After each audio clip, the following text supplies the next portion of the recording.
Hello everyone, welcome back Priyanka net classes. So basically आज के इस लेक्चर में हम लोग एनटीए यूजीसी नेट जेआरएफ के पेपर 2 कॉमर्स की 1000 पीवाईक्यू सीरीज को कंटिन्यू करने वाले हैं। इस सीरीज में मैं आपके साथ जो प्रीवियस ईयर क्वेश्चन डिस्कस कर रही हूँ 1000 के 1000 को कहाँ से कहाँ तक के हैं, 2020 से लेके 2023 तक के हैं, यानी सारे लेटेस्ट प्रीवियस ईयर क्वेश्चन मैं आपके साथ डिस्कस कर रही हूँ। ठीक है, ये इसका पार्ट नंबर 16 है।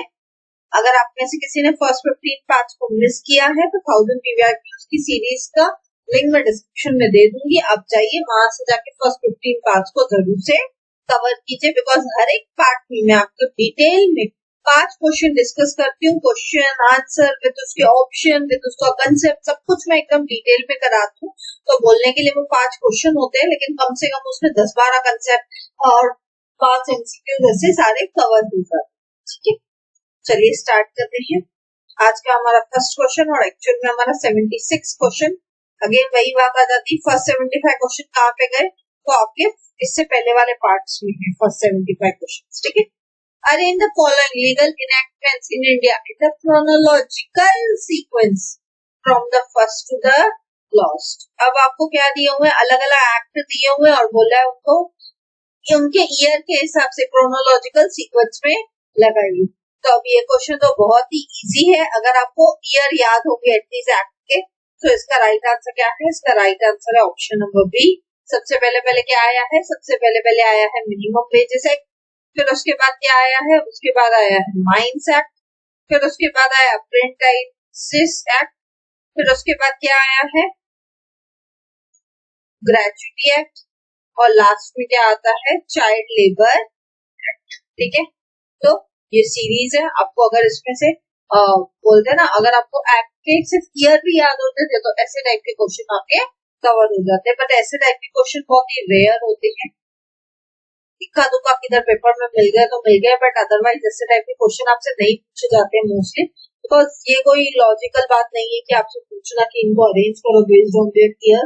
तो काफी हद तक ऐसे क्वेश्चन और ज्यादा पीवाईक्यूज अगर हम जैसे जैसे आगे सॉल्व करेंगे तो आप ऐसे टाइप के क्वेश्चन नहीं देखोगे आगे, बट फिर भी अगर आपको एक्ट के ईयर्स याद होंगे तो अगेन आपके लिए अच्छी बात होगी। ठीक है, जैसे अगर मेरे को ये क्वेश्चन सॉल्व करना हो ना, तो मैं पता है क्या करती थी, मेरे को इतना तो पता था कि लेबर चाइल्ड लेबर ये वो ये अभी अभी के इश्यूज है ना, रिसेंट पास के इश्यू है, कुछ 50-100 सालों का इश्यू होगा, तो ये सबसे लास्ट में आया, तो इतना तो समझ आता था, यानी लास्ट का तो 4 होता था, तो 1 कट जाता था वहां से, है ना।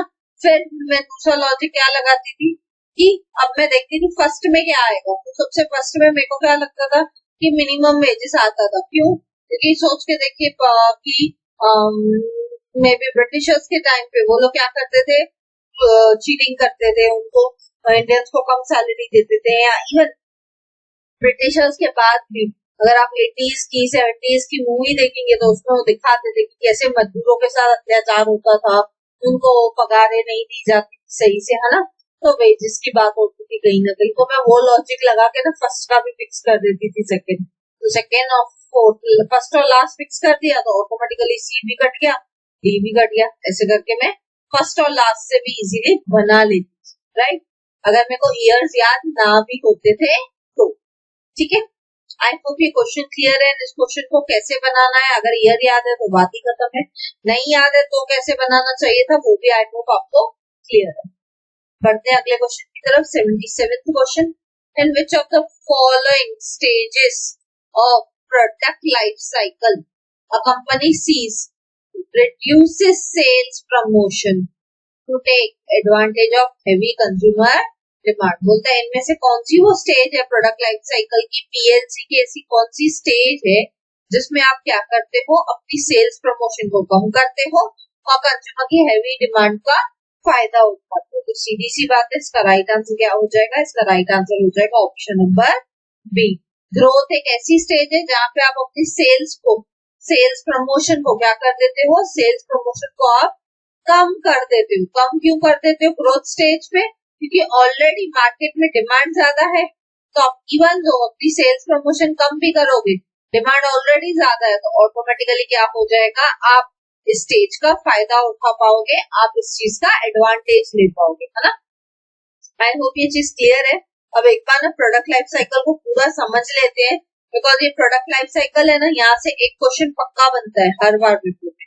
तो आपको चारों स्टेजेस अच्छे से पता होनी चाहिए ताकि आपको चारों स्टेजेस का डिफरेंस समझ सके, एंड इससे जो एक क्वेश्चन हमेशा पेपर में आता है वो भी आपको क्लियरली आ सके। ठीक है, 4 स्टेजेस होती है प्रोडक्ट लाइफ साइकिल में। सबसे पहली स्टेज होती है इंट्रोडक्शन स्टेज, सेकेंड होती है ग्रोथ स्टेज, थर्ड होती है मेच्योरिटी स्टेज, एंड फोर्थ होती है डिक्लाइन स्टेज। इंट्रोडक्टरी स्टेज यानी ये वो स्टेज होती है जहाँ पे सेल्स सबसे कम रहती है। क्यों? क्योंकि अभी अभी तो स्टार्ट हुआ है, अभी अभी तो नया प्रोडक्ट आपने मार्केट में उतारा है ना, तो इसकी वजह से यहाँ पे सेल्स भी कम होगी, आपका कॉस्ट पर कस्टमर भी ज्यादा होगा, साथ ही साथ में भी हो सकता है आपकी कंपनी लॉस में भी चल रही हो।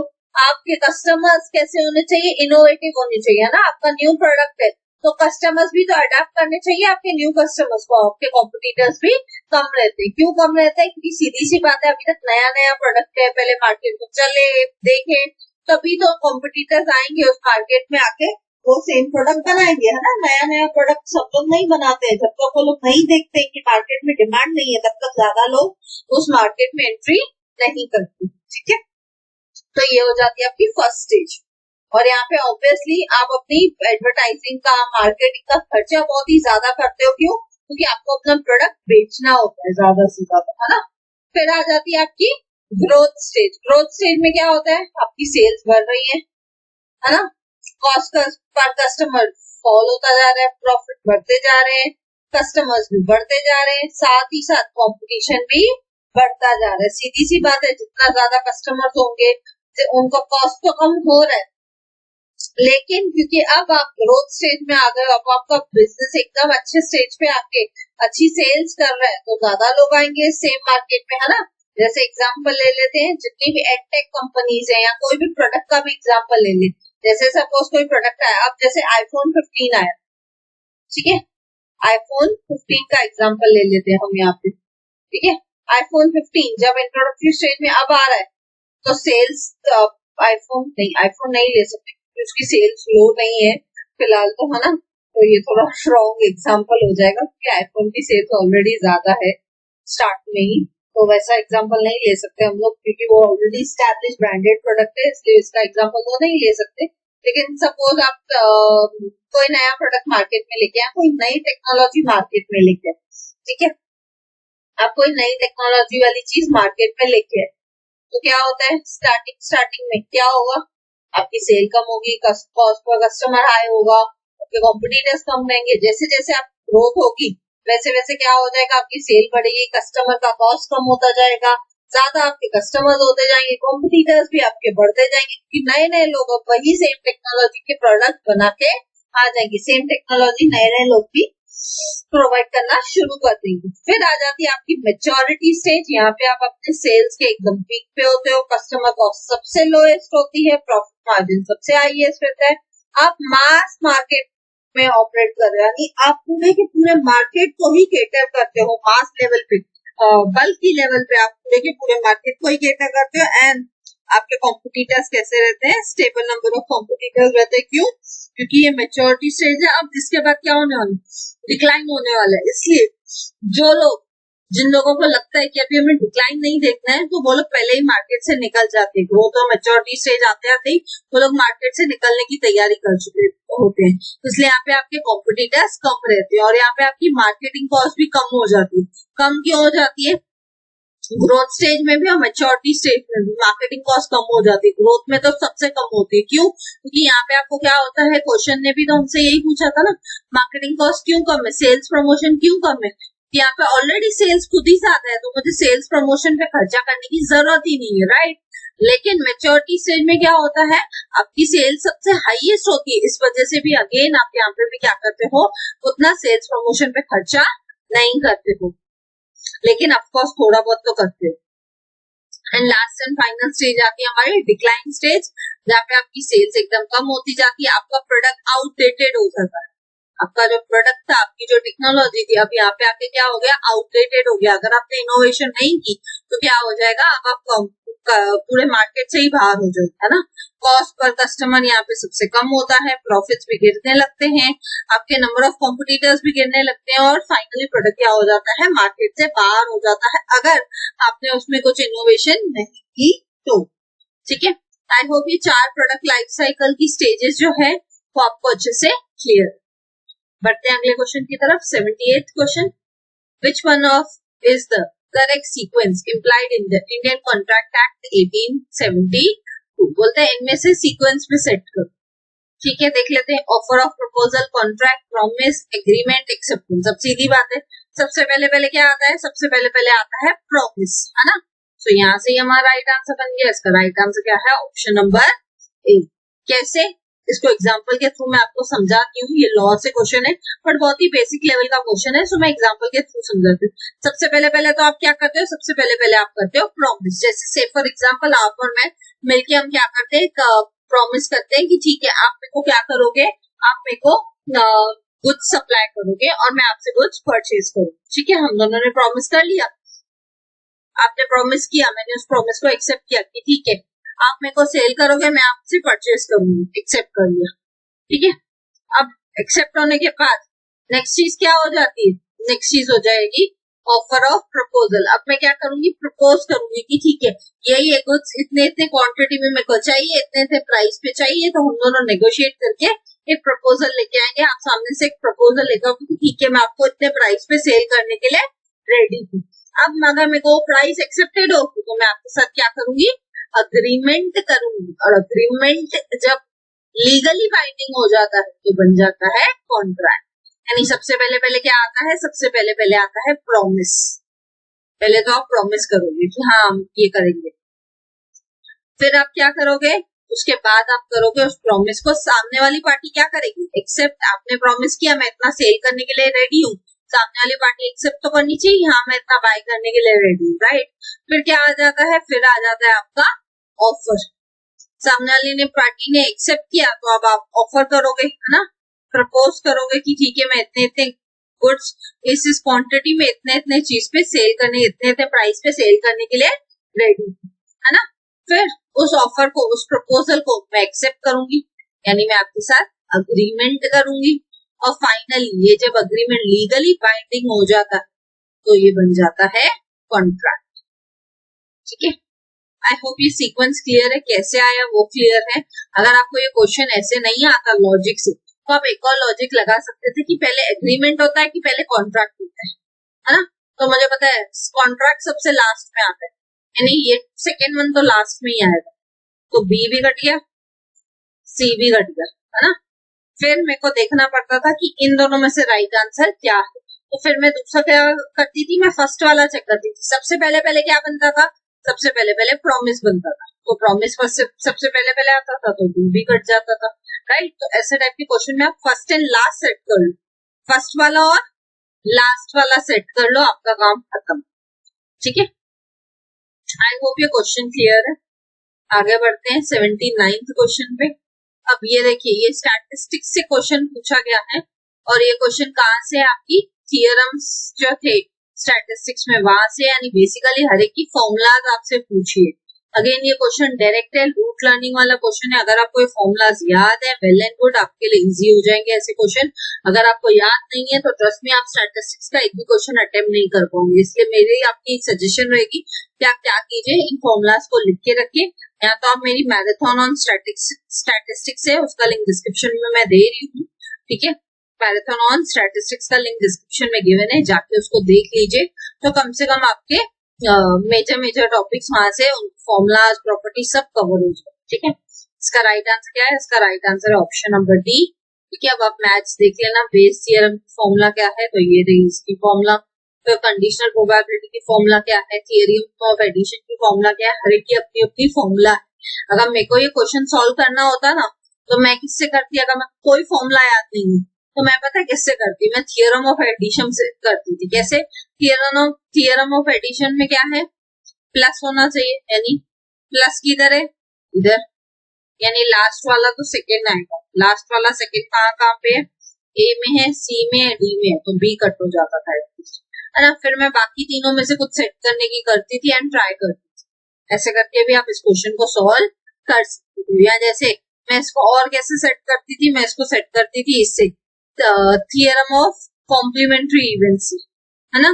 तो कॉम्प्लीमेंट्री इवेंट्स में क्या होता है, ई तो ई डैश ऐसे करके, है ना। तो अगेन इससे भी सॉल्व हो जाता था कि थर्ड का क्या आएगा, सी का क्या आएगा, 1 आएगा।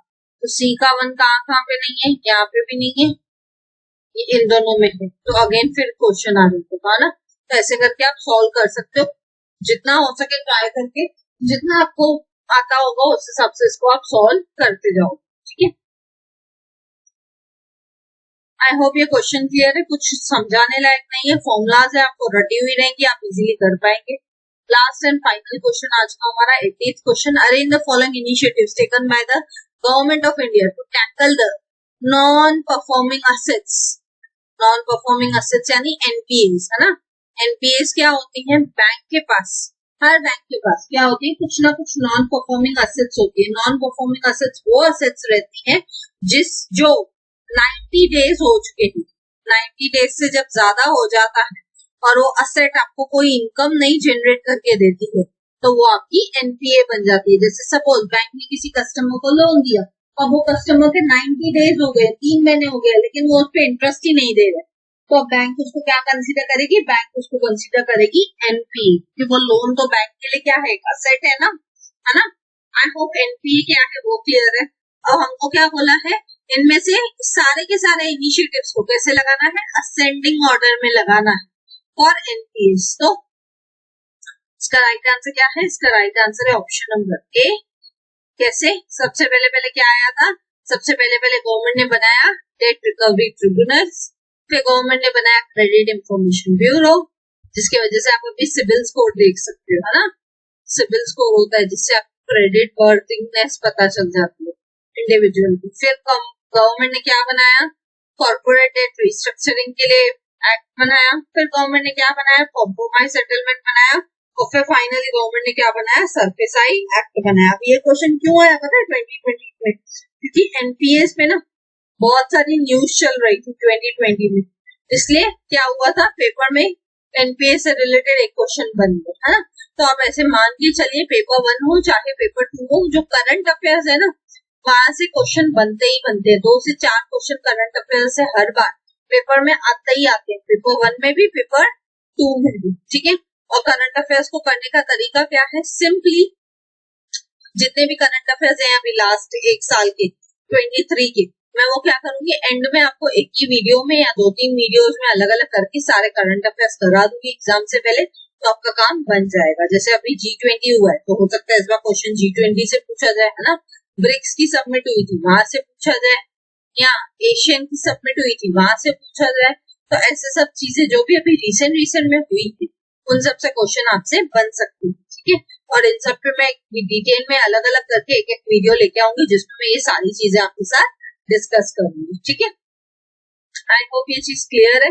हर साल ऐसे क्वेश्चन आते हैं, ऐसे क्वेश्चंस का आप कुछ नहीं कर सकते, उस साल के करंट अफेयर्स कर लेना, आपका काम हो जाएगा। अब ये सेम क्वेश्चन फिर से तो नहीं आएगा, है ना, लेकिन ये सेम क्वेश्चन नहीं, लेकिन इससे मिलते जुलते क्या क्वेश्चन आ सकते हैं, अभी के करंट अफेयर्स से रिलेटेड आपसे क्वेश्चन पूछे जा सकते हैं। और ये तीनों करंट अफेयर्स में आपको एग्जाम से कुछ 1 महीना पहले खन करा दूंगी, ठीक है। आई होप ये क्वेश्चन क्लियर है। अब आप मेरे को कमेंट करके सिर्फ बताना सरफेस आई का फुल फॉर्म, ठीक है। कमेंट करना और मुझे बताना, नहीं आता है तो भी गूगल करके एटलीस्ट कमेंट करके बताना, सो दैट आपको एटलीस्ट थोड़े एफर्ट्स लगेंगे ना, तो आपको भी एक फीडबैक, एक अकाउंटेबिलिटी मिलेगी कि हाँ आप मेरे को एक नई चीज पता चली, ठीक है। आई होप ये क्वेश्चन क्लियर है।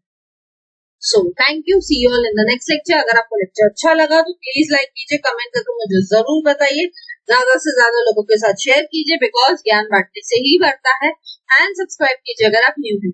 मिलते हैं नेक्स्ट वीडियो में, till then bye bye, take care.